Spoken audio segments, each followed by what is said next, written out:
Monsieur le ministre, bonjour. Oui, bonjour. Nous en sommes à la 6e édition de ce forum de Dakar sur la paix et la sécurité en Afrique. Le constat est là. La situation s'aggrave au Sahel. Comment doit évoluer la réponse? La réponse, elle est d'abord militaire. Je pense qu'aujourd'hui, il faut que les mandats des forces qui sont en place soient renforcés pour faire évoluer les rapports de force en faveur des États. Premièrement, et deuxièmement, je pense engager et voir sous un autre prisme la question du développement, une question importante. On a entendu le président Macky Sall à l'ouverture du forum appeler à un mandat plus robuste pour les casques bleus engagés au Mali. Qu'est-ce qui bloque au Conseil de sécurité de l'ONU? Je pense qu'il faut se réjouir d'abord de l'intérêt que la communauté internationale porte au Sahel.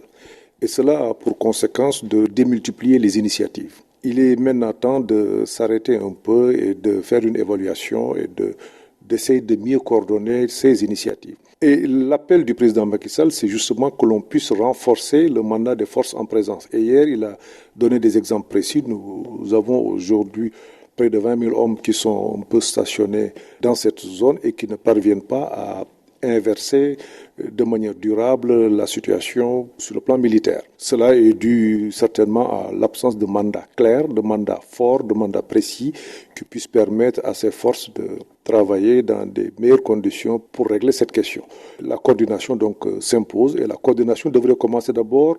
Il faut que les Nations Unies écoutent, les Nations Unies globalement, je parle de tous les partenaires d'ailleurs, qu'on écoute plus les pays africains qui font face à ces difficultés, qui connaissent très bien la problématique interne.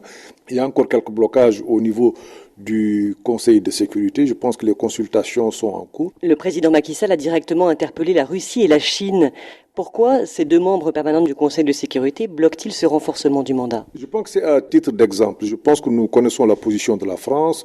Les États-Unis, on voit la position évoluer. Je pense qu'il appartient aux pays africains de se rapprocher de l'ensemble des pays membres du Conseil de sécurité pour essayer de mieux faire comprendre la situation qui prévaut à l'intérieur de ces pays et ensemble de faire converger ces puissances pour une prise de décision devant permettre de renforcer le mandat des Nations Unies. Le Sénégal va être appelé à intégrer le P3S, Partenariat Stabilité Sécurité au Sahel, donc un nouvel outil. Quel sera précisément son rôle? Le Sénégal continuera de jouer son rôle au niveau de la sous-région. Nous sommes très ouverts et très solidaires. Mais cela n'empêche toujours, le président Macky Sall continuera de demander à ce que toutes ces initiatives que nous saluons, que ces initiatives puissent être mieux coordonnées, que ces initiatives soient à l'écoute des organisations régionales comme la CEDEAO, aujourd'hui avec cette initiative franco-allemande. L'objectif, nous le comprenons, c'est d'élargir un peu toutes ces initiatives à l'ensemble des pays de l'Europe.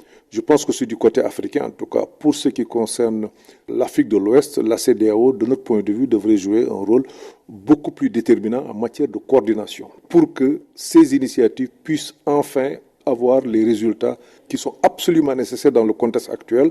Sinon, on risque de faire face à une situation encore qui pourrait aller jusqu'à la désintégration de certains pays ou de l'espace même. Concrètement, comment cela va se traduire pour le Sénégal? Est-ce qu'il y aura des militaires, des policiers sénégalais engagés dans ce P3S en plus de la MINUSMA? Mais nous attendons d'avoir un peu les déclinaisons du P3S. Ce que je veux dire, c'est que le Sénégal joue et continuera de jouer un rôle dans la sous-région. Le préalable, c'est qu'on ait une déclinaison assez complète et que le P3S ne soit pas un élément additionnel de complication, ce qui ne semble pas en tout cas être le cas pour le moment, mais il va falloir qu'on aille dans le détail. Le président de la Mauritanie était ce lundi l'invité d'honneur du forum. Est-ce que c'est là un signe de normalisation entre vos deux pays? Un signe de normalisation, c'est trop dire parce que les relations sont normales. Il n'y a aucun problème entre le Sénégal et la Mauritanie.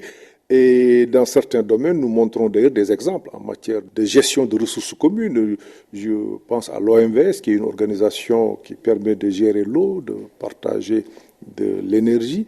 Nous avons aussi des relations aujourd'hui en matière de pétrole. Nous avons une découverte commune à la frontière.